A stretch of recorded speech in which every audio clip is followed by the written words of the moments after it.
Bonjour à tous et aujourd'hui on se retrouve pour une nouvelle vidéo, voilà, compo parfaite pour cette équipe de l'AC Milan, voilà, équipe de l'AC Milan qui est pour l'instant assez bonne en Serie A, qui en Ligue des Champions a failli obtenir un résultat à Anfield face à Liverpool, c'est dommage pour eux, pour les Milanais, ils n'ont pas réussi à tenir le score de 2 buts 1 jusqu'au bout du match. Donc voilà, on va tout de suite voir cette composition juste avant que la vidéo commence, je compte sur toi vraiment pour t'abonner et liker cette vidéo. On va directement commencer, mais juste avant de commencer, je tiens à dire que cette composition est un 4-2-3-1.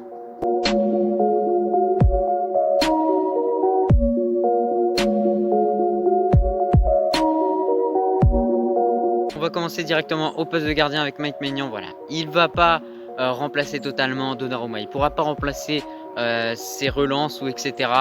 Son jeu au pied ou voilà d'autres choses. Mais en tout cas, il fait vraiment le taf. On peut le dire clairement. Beaucoup d'arrêts. Il a également arrêté un penalty face à Bale en match amical avec cette équipe de l'AC Milan. Il a été très bon de A à Z depuis qu'il est arrivé. Donc franchement, il mérite sa place de numéro 1 et je ne vois personne d'autre pouvoir le détrôner à ce poste-là à l'AC Milan actuellement. Au poste des défenseurs droits, cette fois-ci, moi, je décide d'aligner Florenzi, voilà, pas Calabria, tout simplement parce que je trouve que Calabria est moins bon que Florenzi, voilà, il arrive dans cette équipe de AC Milan et que pourquoi pas, il peut montrer des choses intéressantes. Moi, j'ai envie qu'on lui laisse une chance, qu'on lui laisse l'opportunité de montrer ce qu'il vaut. On sait que l'âge commence à venir pour lui également, mais il a fait l'Euro avec l'Italie, il est en confiance, il joue bien comparé à Calabria qui n'est pas le meilleur du tout, qui franchement parfois fait des erreurs avec cette équipe, se fait prendre de vitesse souvent. Florenzi peut peut-être arranger toute cette facette défensive. Après, pour tout ce qui va être apport offensif, ça va être un peu plus compliqué pour lui de faire les courses offensives et défensives. Donc ça, après, ce sera à l'ailier droit de s'en occuper, bien évidemment. Mais en tout cas, moi, je décide d'aligner Florenzi, voilà, l'ancien Parisien qui peut apporter beaucoup pour cette équipe de l'AC Milan. Pour la charnière centrale, on va commencer avec Tomori. Voilà, Tomori, l'anglais qui a décidé de rester à l'AC Milan, voilà, de signer réellement un contrat tout simplement pour rester dans ce club et prouver donc sa valeur. En tout cas, il l'a prouvé au cours de ce prêt de la saison 2020-2021. Franchement, il a été très bon. Voilà, c'est un défenseur rapide, flashé plusieurs fois à plus de 34 km/h en Serie A. Il est bon en interception, il est bon en tacle, et etc. Franchement, c'est un bon défenseur et pour le futur, c'est un bon signe pour cette équipe de l'AC Milan. Voilà, il y a une alternative, franchement, en cas de départ d'autres cadres comme Kiar ou etc. Mais en tout cas, c'est un très bon défenseur et il a prouvé tout. Voilà, cette équipe, il a tout prouvé. Il a prouvé qu'il était bon. Il a fait également une détente énorme face à la Juventus. Mais en tout cas, c'est un très bon joueur et franchement, il est à suivre puisqu'il va encore progresser, encore monter en puissance, encore franchir des caps. Bon, parfois, il fait des erreurs forcément, mais on ne lui reproche pas. Voilà, il est encore jeune, il doit encore prendre le temps d'attendre pour devenir plus fort.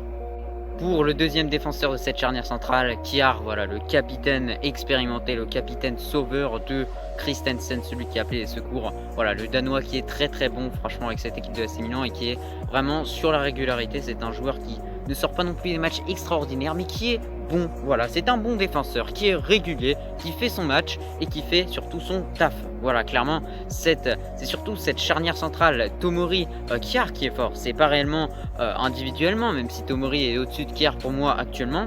Mais Kiar, voilà, c'est un guerrier. Il y va avec les chars et etc. Quand il faut aller intercepter un ballon, il met l'intensité qu'il veut. Moi, en tout cas, ce joueur, il me fait penser à Sergio Ramos. Je sais pas pourquoi, c'est Sergio Ramos de la Serie A. Il apporte beaucoup pour cette équipe de l'AC Milan. Voilà, parfois il porte le brassard également, donc c'est important de le mentionner. Pour le défenseur gauche, là, il n'y a aucun débat, hein, clairement, on va se le dire. Théo Hernandez, bien sûr, le français, voilà, très rapide, très bon. C'est un des meilleurs défenseurs gauche actuellement dans le monde avec Alphonso Davies, bien sûr. Il a toutes les qualités, clairement. Moi, en tant que connaisseur de football, je ne pourrais pas lui dire un inconvénient. Peut-être que parfois il fait quelques erreurs, mais ça arrive, voilà. Il est jeune encore, mais franchement, il est excellent. Pour moi, il est excellent partout.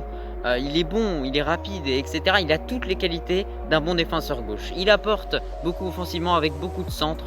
Parfois, il marque des buts. Franchement, parfois, on le voit vraiment la donner, par exemple, sur le côté à un tel. Ensuite, il repique au centre à fond. Franchement, il apporte beaucoup pour cette équipe de l'AC Milan. Et je pense que sans lui, l'AC Milan, clairement, ne serait pas la même équipe. Puisque franchement, on peut peut-être pas s'en rendre compte, mais il apporte énormément. Milieu de terrain, dans ce fameux 4-2-3, on va retrouver les deux milieux en dessous du coup du milieu offensif. Et on va commencer avec Kessié. Voilà, Franck Kessié, franchement, qu'est-ce qu'il apporte à cette équipe d'ailleurs, c'est son engagement. Son engagement, tout simplement, il récupère beaucoup de ballons, il fait ce travail du silence comme je l'évoque dans de nombreuses vidéos de la compo parfaite que tu peux aller voir tranquillement. Mais en tout cas, il est très bon, il apporte beaucoup pour cette équipe, il est indispensable, il met les pénaltys quand il faut les mettre et il sait relancer, il sait garder le ballon et le conserver, faire des belles choses avec.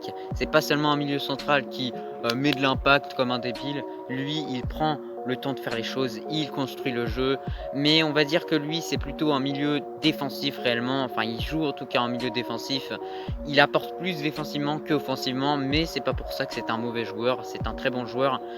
Beaucoup de clubs le courtisent, mais pour moi il va quand même rester à l'AC Milan parce qu'il peut penser quand même que c'est la meilleure destination actuellement pour lui.